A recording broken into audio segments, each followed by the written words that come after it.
बंगाल की खाड़ी से उठे चक्रवाती तूफान मोंथा ने पूर्वी भारत से लेकर उत्तर भारत तक कहर मचा रखा है। तूफान का असर अब झारखंड, बिहार, ओडिशा, पश्चिम बंगाल, सिक्किम और उत्तर प्रदेश जैसे कई राज्यों में स्पष्ट रूप से दिखाई दे रहा है। कई इलाकों में मूसलाधार बारिश के साथ तेज हवाएं चल रही है। ओडिशा में मोंथा का प्रभाव सबसे ज्यादा देखने को मिल रहा है। भुवनेश्वर, बालासोर, मयूरभंज, खुर्दा, कटक, पुरी, केंद्रपाड़ा और जगत सिंहपुर जिलों में लगातार बारिश हो रही है।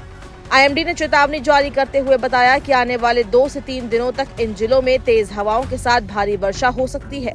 विभाग ने गंजाम, सुंदरगढ़, क्योंझर, कोरापुट, रायगढ़ और कालाहांडी जैसे जिलों के लिए येलो अलर्ट जारी किया है। दक्षिण भारत में इस तूफान का असर देखने को मिला है। मौसम विभाग ने कहा कि तमिलनाडु में अगले 6 दिनों तक हल्की से मध्यम बारिश होने की संभावना है। मौसम विभाग के मुताबिक 31 अक्टूबर से बिहार और झारखंड में भारी से बहुत भारी बारिश की संभावना जताई गई थी, जो अब हकीकत में बदल रही है। वहीं उप हिमालयी पश्चिम बंगाल और सिक्किम में भी कई स्थानों पर अत्यधिक बारिश दर्ज की गई है।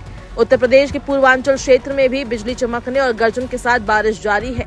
लखनऊ स्थित आईएमडी के वरिष्ठ वैज्ञानिक डॉक्टर अतुल कुमार सिंह के अनुसार इस मौसमी तंत्र के कारण प्रदेश में बादलों की आवाजाही और नमी बढ़ गई है। उत्तर प्रदेश में अब धीरे धीरे सर्दी ने दस्तक देना शुरू कर दिया है। मौसम विभाग के अनुसार पश्चिमी यूपी में अभी मौसम शुष्क रहेगा, लेकिन पूर्वी हिस्सों जैसे प्रयागराज, वाराणसी, मिर्जापुर, गाजीपुर, मऊ, आजमगढ़, जौनपुर, चंदौली और झांसी में हल्की बारिश और बादलों का दौर जारी रहेगा। बारिश के बाद तापमान में तेजी से गिरावट होगी और नवंबर की शुरुआत से ठंड में इजाफा महसूस किया जाएगा। राजस्थान में एक नया मौसमी सिस्टम विकसित हो गया है। मौसम विभाग केंद्र जयपुर के अनुसार अगले 3 से 4 दिनों तक राज्य में दक्षिणी और दक्षिण पूर्वी जिलों जैसे बीकानेर और शेखावटी क्षेत्र में हल्की से मध्यम वर्षा के आसार हैं। इसके अलावा 3 नवंबर को एक और पश्चिमी विक्षोभ सक्रिय होगा, जो राज्य के पश्चिमी और पूर्वी भागों में फिर से बारिश ला सकता है। पश्चिमी विक्षोभ के चलते उत्तराखंड और हिमाचल प्रदेश में बर्फबारी की संभावना जताई गई है। उत्तराखंड के ऊंचे इलाकों में हल्की बर्फबारी और बारिश से तापमान में गिरावट आएगी, जिसका असर मैदानी इलाकों तक पहुंचेगा।